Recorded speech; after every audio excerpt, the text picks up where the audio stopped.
রাহাত আর সুমি এরা স্বামী স্ত্রী, খুব ভালোই সংসার চলছিল। ছোট্ট দুইটা ফুটফুটে সন্তান তাদের নিয়েই তাদের ধ্যান জ্ঞান সব কিছু। তাদের কিভাবে পথ চলা সুন্দর হবে সেই ভবিষ্যতের আশায় তারা দুইজন অবিরাম পরিশ্রম করত। তাদের সংসারটা খুবই সুন্দর ছিল এবং সবার কাছে বলতো যে তোমরা দোয়া করো আমাদের এই সংসারে যেন নজর না লাগুক। কিন্তু হঠাৎই এই নজর না লাগুক বলতে বলতে নজর লেগেই গেল শেষ পর্যন্ত। অফিসের কাজে তাদের দুইজনের পরিচয়। রাহাতের পরিচয় হয় নীলার সঙ্গে। নীলা ছিল প্রাণবন্ত, সুন্দরী, সুন্দরভাবে কথা বলতো আর সে খুব দ্রুত মানুষের মন জয় করে নিত।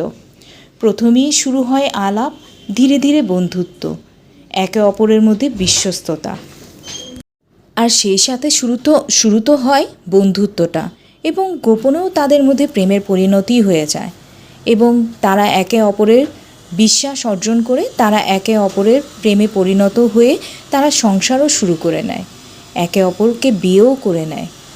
তারা দুজনেই জানতো এটা ভুল, কিন্তু আবেগের টানে তারা নিজেদের আটকাতে পারল না। রাহাত নীলার সঙ্গে সময় কাটাতে শুরু করলো অনেক দিন ধরে, কিন্তু সেটা অজান্তেই জেনে গেল সুমি অনেক দিন ধরেই খেয়াল করছে তার হাজব্যান্ড তার প্রতি খেয়াল নাই, তার সন্তানদের প্রতি তার খেয়াল নাই, তার পরিবারের প্রতি কোনো বিশ্বাস নাই, সব কিছু যেন দিন দিন হারিয়ে ফেলছে। তার অন্যদিকের মন মানসিকতা চলে যাচ্ছে। সব কিছু মিলেই সুমি আস্তে আস্তে টের পেয়ে যাচ্ছে তার স্বামীর পরক্রিয়া। এখন আর রাহাত সুমিকে ভালোবাসে না। সুমি অনেক বেশি অপরিচিত মানুষ হয়ে গিয়েছে রাহাতের কাছে। রাহাত সুমিকে আর এখন সুন্দরীও বলে না, কোনো কিছু খেতে আগ্রহও দেখায় না, এখন আর নিয়ে যায় না রেস্টুরেন্টে, এখন আর নিয়ে যায় না ঘুরতে, এখন আর 2 টাকার বাদাম কিনে খেতে ইচ্ছে করে না তার সাথে, সময় কাটাতে ইচ্ছে করে না তার সাথে। ছেলেপুলে বাচ্চাগুলোকেও তার এখন আর ভালো লাগে না। রাহাত অনেক বেশি নিষ্ঠুর হয়ে গিয়েছে। সুমি অনেক করে চেয়েছিল সংসারটা টিকিয়ে রাখতে, কিন্তু শেষ রক্ষা আর হলো না। একদিন সুমি সব জেনে গেল, ভেঙে পড়ল সংসার, সন্তানেরা বাবার প্রতি ঘৃণা অনুভব করল। নীলাও বুঝতে পারল একজন বিবাহিত মানুষকে ভালোবেসে ভুল করেছে। শেষ পর্যন্ত তাদের সম্পর্কটাও টিকল না। রাহাতের জীবন থেকে সুমি, নীলা সবাই চলে গেল। রাহাত এখন একা। স্ত্রী দূরে সরে গেছে, সন্তানরা মুখ ফিরিয়ে নিয়েছে, আর নীলা চলে গেল অন্য শহরে, অন্য সংসারে।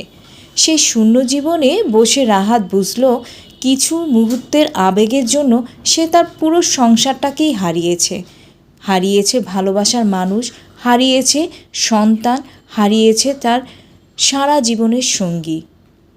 পরক্রিয়া প্রেম হয়তো প্রথমে মধুরই মনে হয়, কিন্তু এর শেষ পরিণতিটা কষ্ট, ভাঙন আর আফসোসের মধ্যে দিয়েই হয়।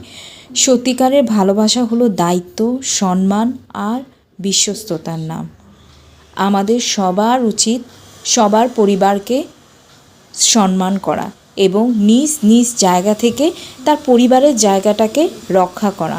আমরা সবসময় চিন্তা থাকে যে ছোট্ট একটা মোটিভেশনাল ভিডিও নিয়ে তোমাদের সাথে চলে এসেছিলাম। তোমাদের এই রকম ভিডিওগুলো দেখতে কিংবা এরকম গল্পগুলো শুনতে কীরকম লাগে অবশ্যই আমাকে কমেন্ট করে জানাবা। আর ভালো লাগলে অবশ্যই একটা লাইক, অবশ্যই একটা কমেন্ট করে যাবা।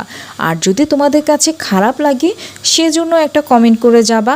এতে করে আমি আমার ভবিষ্যতে এইগুলোর শিক্ষা নিয়ে আবার নতুন করে তোমাদের জন্য গল্প বলবো।